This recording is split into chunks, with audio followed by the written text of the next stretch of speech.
Vienna had learned how to wait. For weeks, the city lived beneath the steady pressure of siege, cannon fire by day, tunneling by night. Each explosion beneath the walls reminded its defenders that the ground itself was being turned against them. Inside the city, life narrowed. Food was rationed, sleep was broken.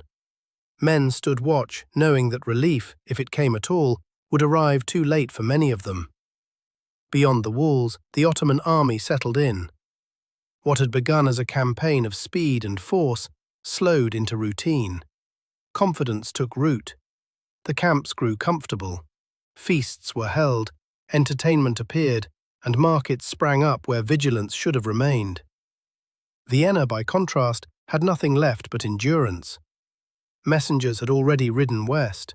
The call went out across Europe. France watched. Princes debated.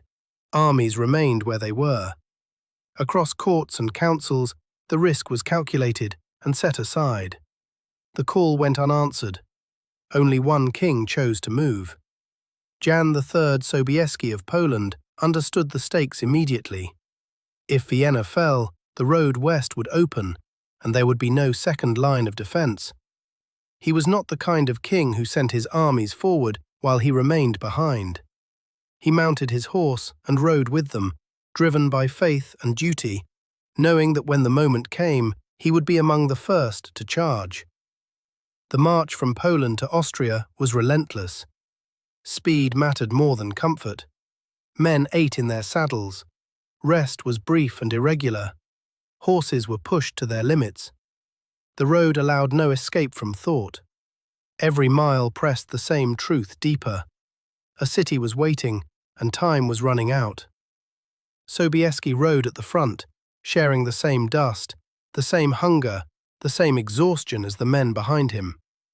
They were not marching for conquest. They were marching because delay meant defeat, not only for Vienna, but for everything beyond it. The army that approached Vienna was not vast by Ottoman standards, but it carried something rare. At its core rode the Winged Hussars. They were not light cavalry, they were not skirmishers, they were shock. Each man was heavily armoured, each horse bred for strength and speed. Long lances, often over 4 meters, were carried not for prolonged combat, but for one devastating moment. The wings mounted to their backs were not decoration. They caught the wind, they made sound. In motion, they turned a charge into something unnatural, something heard before it was fully seen. Sobieski understood timing. He waited until his forces assembled on the heights overlooking Vienna. German and Polish banners gathered on the hills, visible from the city walls. Inside Vienna, people climbed onto rubble and towers to look. For weeks they had stared at the same horizon. Now, finally, it changed. From the walls, they could see movement where there had been none. Banners, formations, an army not encamped, but preparing. Below them, the Ottoman command reacted too late. Their forces were spread. Confidence had dulled urgency. Terrain believed secure was now occupied. Infantry and artillery engaged first, fixing the enemy in place. The Ottomans committed forward, believing they still controlled the battle. They did not look up in time. Late in the afternoon, the order was given. The hillside moved.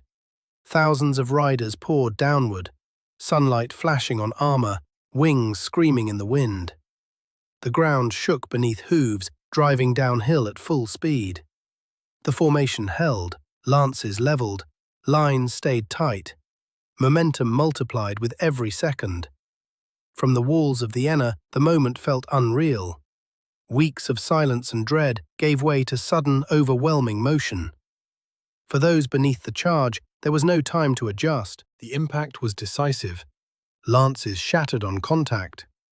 The first Ottoman lines broke under the force of mass and speed.